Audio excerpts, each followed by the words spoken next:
But I want to begin this morning with a little bit of geography trivia.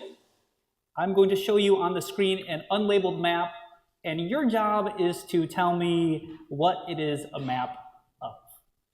Easy enough? What are we looking at here? United States. Oh, what's the part in red, though? Sorry, what's the red part? You all aced the first question. That is the United States. Wow. No, not the Mason-Dixon line. Is it I-90? Is it I-90? No, not I-90? Like where your head's at? It's what? No.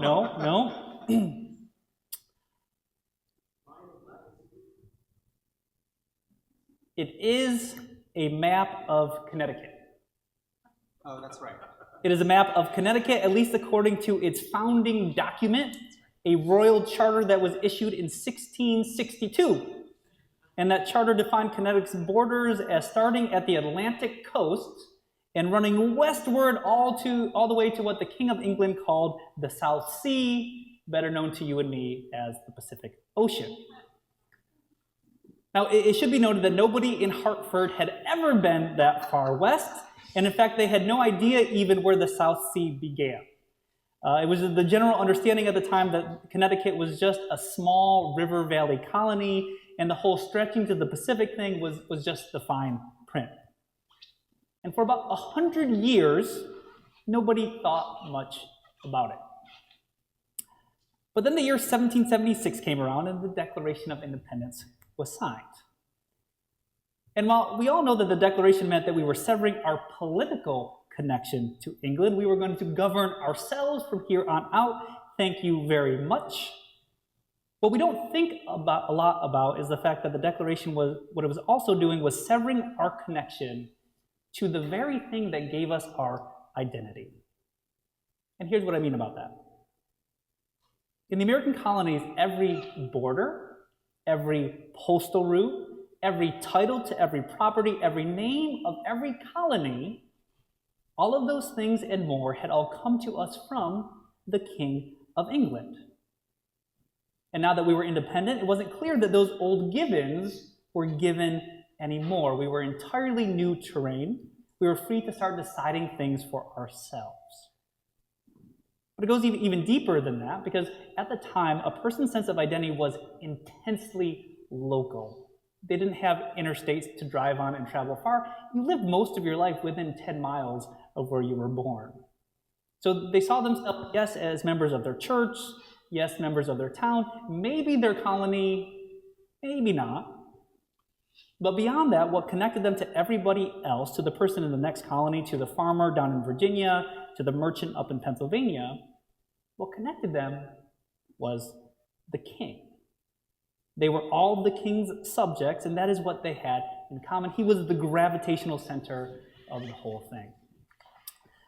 You can kind of think of it like a family. You know how like in a lot of families there's one person, usually a grandparent, who is just kind of the center of gravity for the whole operation. They're the ones who host Thanksgiving. They're the one everyone calls, the one whose house everyone ends up on a Saturday afternoon for no particular reason. And when that person dies, slowly the family stops gathering, not because anyone is angry, not because anyone stops loving each other, but it's just because the thing that pulled them together is gone. Nobody knows quite how to relate to each other without it. And that is what happened in 1776. You remove the king, and you don't just lose a government, you lose the basis of the relationship between you and everyone else outside of your immediate community. You basically get 3 million people just staring at each other going, okay, so what are we to each other now? It was a huge identity crisis. And so in the midst of all that uncertainty, here is what Connecticut did. They went and found the oldest document they had, which was that charter from 1662, and they declared that it was still valid. Nobody had canceled it, nobody had voided it, so Connecticut, they said, now extends all the way to the Pacific.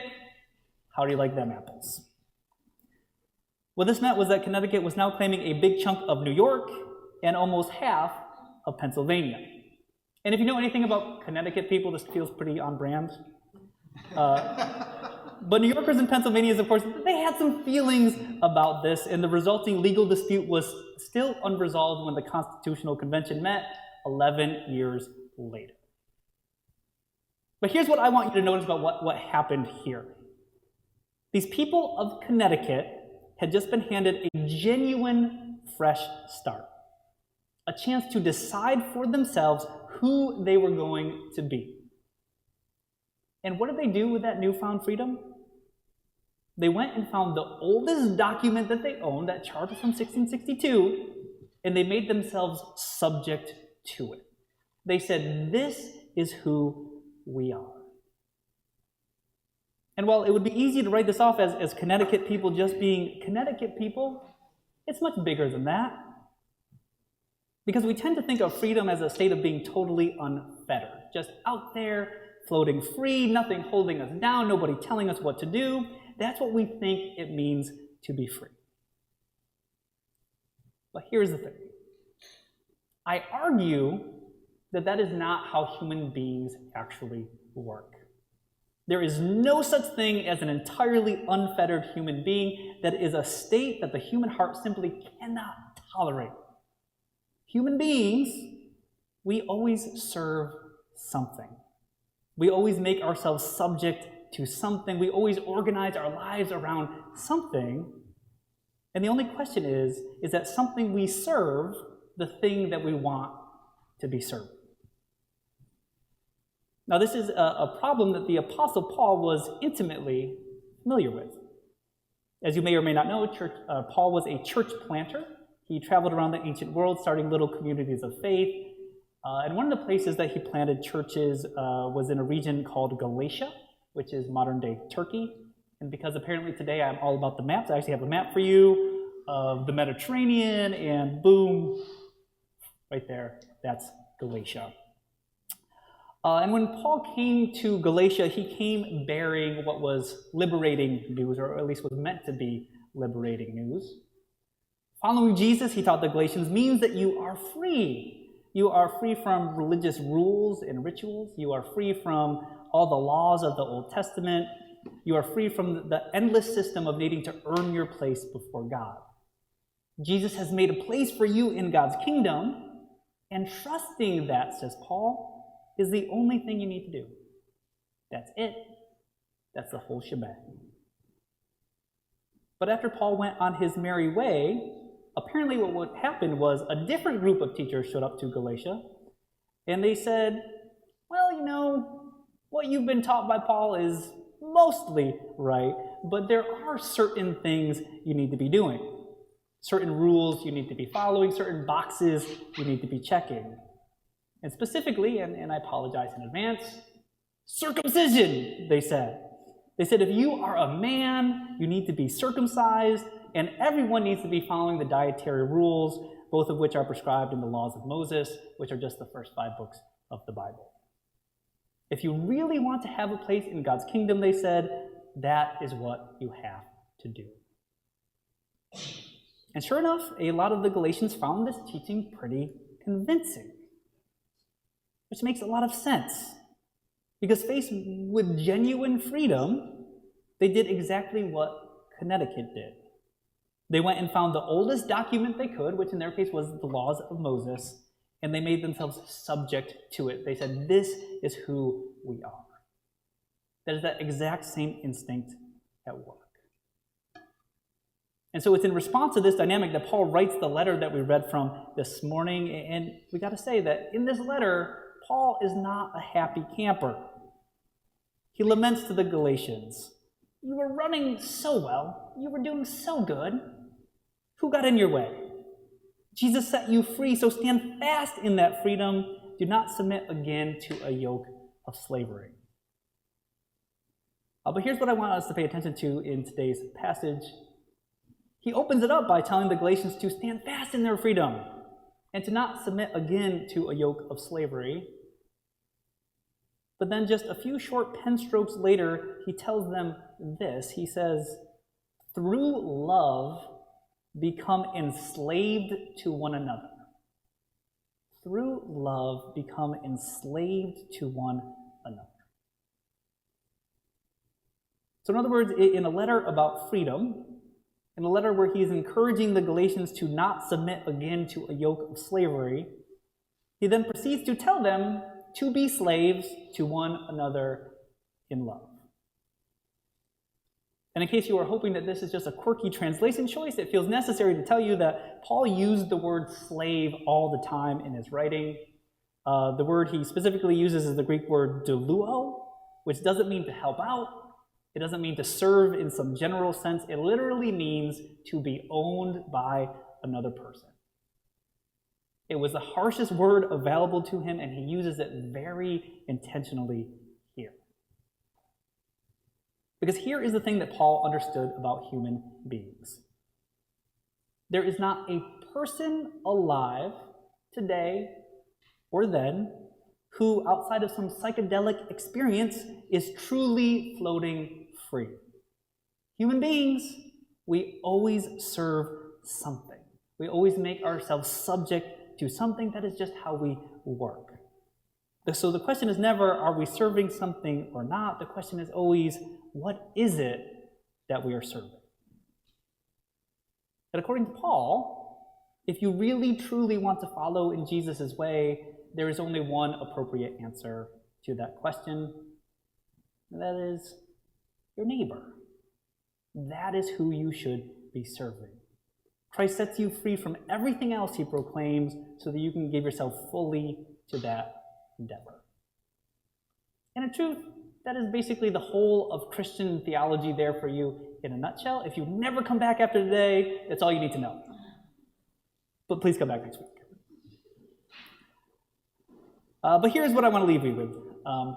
All of this is meant simply to be an invitation to awareness. Because most of the time, we do not consciously choose the things that we make ourselves subject to. It's just something that happens. We kind of drift into it. We wake up one day and we realize that we've been organizing our entire lives around something that we never consciously decided to serve. The late David Foster Wallace, here pictured, gave a commencement address at Kenyon College back in 2005. And his are words that I keep coming back to. If you've been here for any length of time at all, you've heard this quote I'm about to share. My records tell me that I haven't used it since 2021, but I have a hard time believing that that's true. But David Foster Wallace, he was an author. He was a professor of English literature, first at Emerson College, and then elsewhere around the States. And he was also a self-described agnostic, as I think you will pick up from the quote I'm about to share. And yet, oddly enough, in this speech, he comes to basically the same conclusion as Paul comes to. So I'm going to read a chunk of it for you, and I'm going to take one small liberty, and that is wherever Wallace says worship, I'm going to swap in the word serve, because for our purposes today, they mean the same thing. So here's what he has to say. In the day-to-day trenches of adult life, there is no such thing as not serving. Everybody serves. The only choice we get is what to serve. And the compelling reason for maybe choosing some sort of God or spiritual type thing to serve, be it Jesus or Allah, be it Yahweh or the wicked mother goddess or the Four Noble Truths, or some inviolable set of ethical principles, like loving your neighbor as yourself, is that pretty much anything else you serve will eat you alive. If you serve money and things, if they are where you tap real meaning in life, then you will never have enough, never feel you have enough. Serve your body and beauty and sexual allure, and you will always feel ugly. And when time and age start showing, you will die a million deaths before they finally grieve you. Serve power, and you will end up feeling weak and afraid, and you will need ever more power over others to numb you to your own fear. Serve your intellect, being seen as smart, and you will end up feeling stupid, a fraud, always on the verge of being found out. But the insidious thing about these forms of service is not that they're evil or sinful, it's that they're unconscious. They are default settings. the kind of service you just gradually slip into day after day without ever being fully aware that that's what you're doing.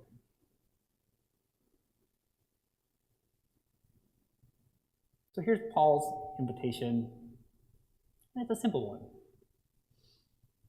Notice what you're serving and ask yourself honestly, is it something I'm consciously choosing? Or is it just an old way of being that I just happen to drift back into, the way Connecticut drifted back into the original charter, the way the Galatians drifted back to the laws of Moses? And in any case, is that the thing that I want to be giving my life to? Because there's always another option, that is serving your neighbor in love. And that, says Paul, and Jesus before him, is what your freedom is really for. In Jesus' name, in the name of love, may it be so. Amen.